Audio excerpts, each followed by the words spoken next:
नमस्कार दोस्तों, मैं हूं वंदना भारती और आप देख रहे हैं कमोडिटी इनसाइट्स। आज बात करेंगे गोल्ड और सिल्वर के कंसोलिडेशन मोड में जाने का, जहां पे क्लैरिटी निकल के नहीं आ रही है। पिछले हफ्ते हम लोगों ने अगर देखा कि वीकेंड से अभी तक यही हुआ है कि शांति वार्ता पे बात हुई, लेकिन बहुत ज्यादा कोई ये नहीं कहेंगे कि फ्रूटफुल यहाँ पे मीटिंग्स हुई हैं। और फाइनली एक जो करेक्शन गोल्ड सिल्वर दिखा रहा था, वो अभी कंसोलिडेशन मोड में है। तो ओवरऑल देखा जाए, अगर हेज फंड्स की पोजीशंस आप देखेंगे तो गोल्ड और सिल्वर में कायदे से एक करेक्शन आना चाहिए, क्योंकि मार्केट वेट कर रहा है। लेकिन ये कमोडिटी इतनी भी आसान नहीं है और इतनी भी आसानी से इसमें बहुत ज्यादा शार्प फॉल आने की गुंजाइश कम लगती है, क्योंकि समय समय पे यहाँ पे बुलिश ट्रिगर्स जो है वो मार्केट को मिलते रहता है। अब यहाँ पे बात ये हुई कि मॉस्को में जो शांति वार्ता है वो आगे बढ़ेगी, लेकिन जेलेंस्की ने कहा कि वो मॉस्को नहीं जाएंगे। फिर स्विट्जरलैंड पे यहाँ पे बात हो रही है।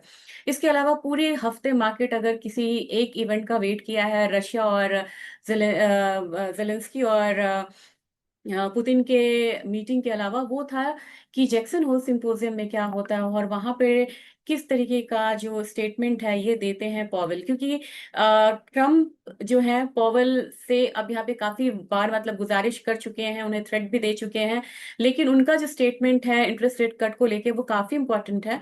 अगर आप पिछले वीडियो को रेफर करेंगे तो वहां पे देखेंगे कि क्या प्रोबेबिलिटी बन रही थी 25 बेसिस पॉइंट रेट कट की। तो जब मैंने बात की थी तो ये करीब करीब आपको 90% से ऊपर था, लेकिन अब ये देखेंगे तो ये सिर्फ 73.3% रह गया है।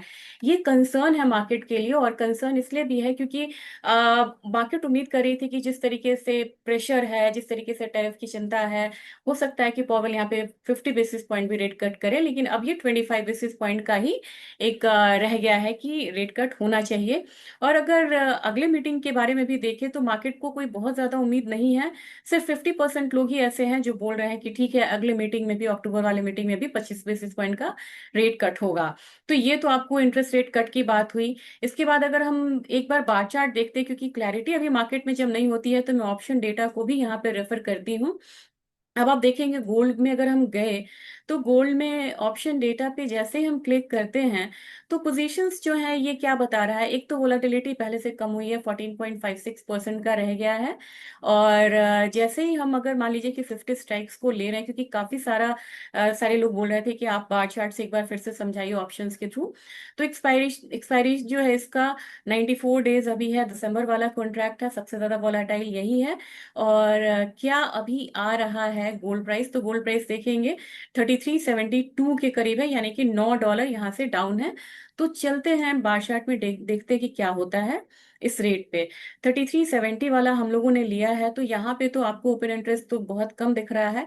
लेकिन एक बारी 3400 पे आपको ओपन इंटरेस्ट है। 3400 के बाद आप अगर देखेंगे तो मेजर जो ओपन इंटरेस्ट है ये आपको 3500 पे है, लेकिन वॉल्यूम नहीं है। ये कंसर्न हमें आता हुआ दिख रहा है कि यहाँ पे वॉल्यूम नहीं है। तो मेजर आप सोच के चलिए कि अगर बहुत ज्यादा अपसाइड ऐसे माहौल में आता भी है तो वो 3400 तक कोई भी मतलब जो अपसाइड है वो आके यहाँ पे रुक सकता है। इसके लिए ध्यान में रखेंगे, और 3500 को फिलहाल हमें टारगेट नहीं करना चाहिए, क्योंकि ऐसे ट्रिगर्स दिख नहीं रहे हैं।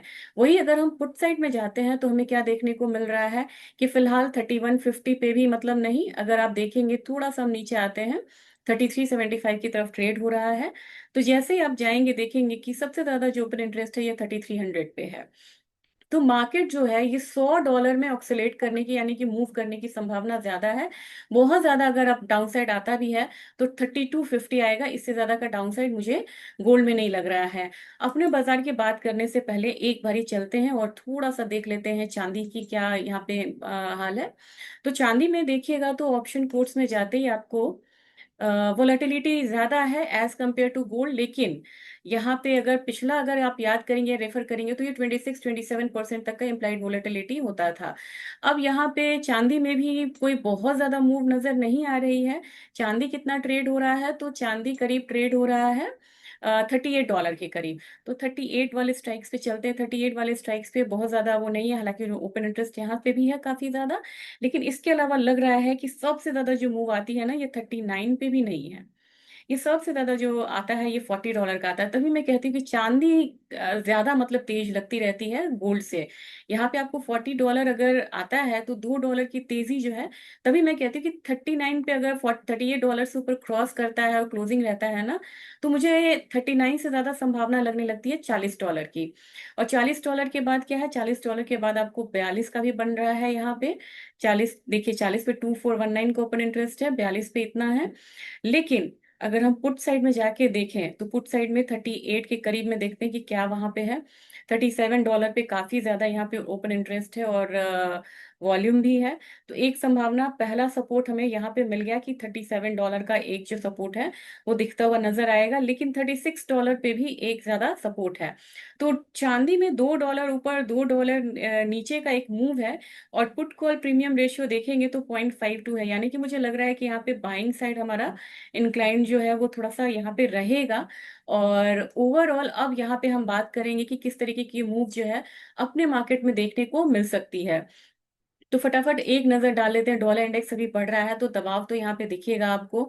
और डॉलर इंडेक्स के बारे में मैंने आपको पहले से ही कहा था कि मुझे अब यहाँ पे बढ़ता हुआ नजर आ रहा है।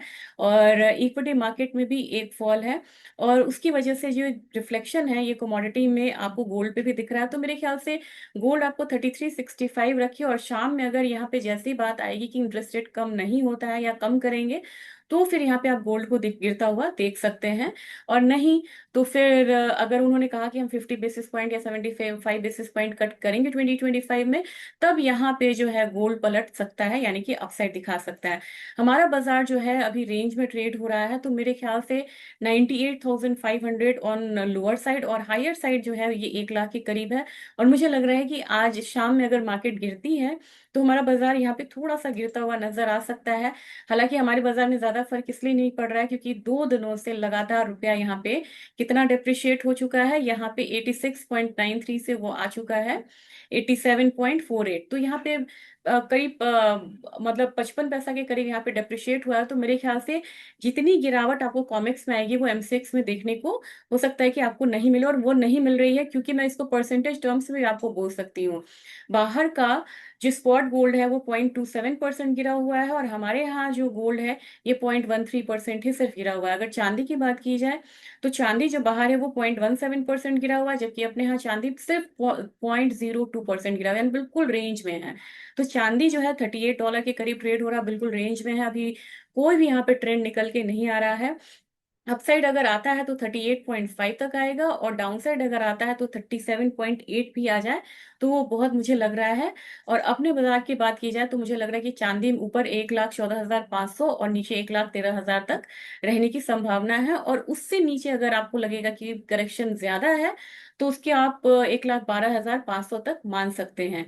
क्रूड ऑयल यहाँ पे बढ़ने की संभावना है। क्रूड ऑयल में मुझे 5630 तक लग रहा है, 5630, 5700 अगले हफ्ते तक का टारगेट।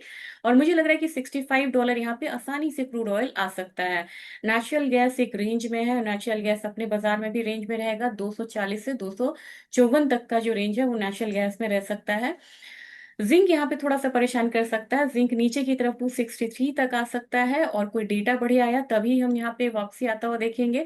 लेकिन एल्यूमिनियम मुझे अच्छी कमोडिटी लग रही है, क्रूड का भी एक सपोर्ट आता हुआ दिख रहा है, तो 256 तक हम एल्यूमिनियम को अगले हफ्ते तक मान के चल सकते हैं। कॉपर में एक अपसाइड आएगा तो 882 883 का लेवल जो है वो हम आता हुआ देख सकते हैं, जबकि हमारा सपोर्ट रिमेन 870 869 वाला जोन जो है वहां पे रह सकता है। तो कॉपर में यहाँ पे बहुत ज्यादा गिरावट की संभावना नहीं है, rather थोड़ा सा अपसाइड आ सकता है। लेकिन अगर एग्री कमोडिटीज की बात की जाए तो एग्री कमोडिटीज में टर्मरिक में यहाँ पे मुझे डाउनसाइड लग रहा है। 13,300 तक का मूव मुझे डाउनसाइड का लग रहा है। जबकि जीरा की बात की जाए, जीरा में मैं काफी दिनों से कह रही हूँ कि मैं यहाँ पे पॉजिटिव हूँ। मुझे लग रहा है कि अब ये 19,630 आया है, 19,000 के लेवल से मैं यहाँ पे बोल रही हूँ कि यहाँ पे एक्यूमुलेट करना चाहिए। अब यहाँ पे जो तेजी है 20,330 तक मुझे लग रहा है कि जीरे में आ सकता है।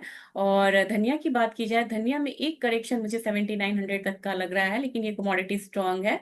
और ग्वारसीड ग्वारगम में आज एक अच्छा दिन हो सकता है, 52 52.77 से 52.80 तक का मुझे मूव लग रहा है अपसाइड में। जबकि ग्वारगम की बात की जाए, ग्वारगम थोड़ा कमजोर है लेकिन रिकवर कर सकता है, तो 98.55 तक का जो रुख है वो आ सकता है।